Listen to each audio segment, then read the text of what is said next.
Yo, what's up mga kaibigan? Nalina tayo magkwentuhan. Salamat, Russell Westbrook. Yan nga ang sabi ng mga Laker fans matapos na magbintis ang kanyang layup at na-foul niya si Alexander Walker na nagresulta sa game-winning free throws ito sa double overtime na nagbigay ng 29 losses para sa Denver Nuggets. Well, dahil isa nga itong double overtime game, sa second night ng back-to-back nila ay pinagpahinga ng Denver Nuggets ang kanilang buong starting five kontra sa San Antonio Spurs na walang Wemby at De'Aaron Fox. Well, bumawi naman si Russell Westbrook at nagtala siya ng 30 points, 11 rebounds and 6 assists. Ganun pa man ay hindi ito naging sapat at tinalo sila ng San Antonio Spurs sa game na ito. Kaya naman ang Denver Nuggets ay babagsak na sa 4th seed ng West at ang Lakers naman ay aangat na nga sa number 3 seed. Solid game winner naman ang ginawa ni Anthony Davis upang ibigay sa Dallas Mavericks ang 120-118 win kontra sa Atlanta Hawks. Nagtala siya ng 34 points, 15 rebounds and 5 blocks in just 29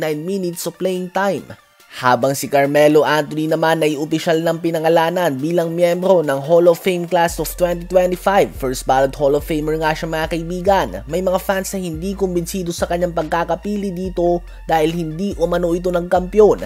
Ganun pa man madaming ang player na nagkampiyon mga kaibigan, subalit hindi madami ang naging 10-time NBA All-Star, 6-time All-NBA team member, 3-time Olympic gold medalist, NBA scoring champion, 3rd all-time in NBA game winners, at parte ng 75 greatest players of all time. Isa nga siya sa mga pinakamagaling sa henerasyon natin ngayon at hindi may tatanggi mga kaibigan ng kanyang galing. Hindi man siya nagkampiyon, ganun pa man gumawa nga siya ng 28,289 points sa kanyang 19 season sa NBA. Bukod nga sa nag-retire siya na hindi naman nalaos o talagang bench warmer sa kanyang 19 years sa liga, ang mahigit 28,000 points nga ay pasok nga yan mga kaibigan sa top 15 all-time scoring leaders. Kapag tinanong nga mga player kung sino ba ang pinakamahirap na depensahan ng one-on-one, ang pangalan ni Melo ay madalas masama sa listahan. So congratulations nga sa one of the purest bucket getters sa sport ng basketball, Carmelo Anthony.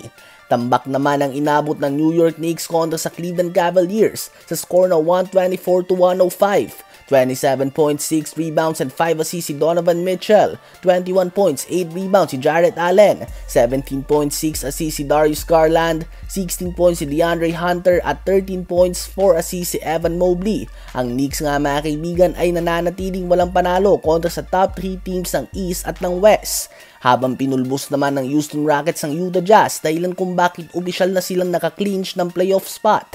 Ibig sabihin ay hindi na sila malalagay sa play-in tournament kahit na matalo pa sila sa lahat ng natitirang games ngayong season. Ganun pa man, kailangan pa din nga nila na magtodo dahil pwede pa silang malagay sa 6th seed kapag natalo sila sa last 5 games sila na very possible kung titingnan natin ang kanilang napakatinding schedule.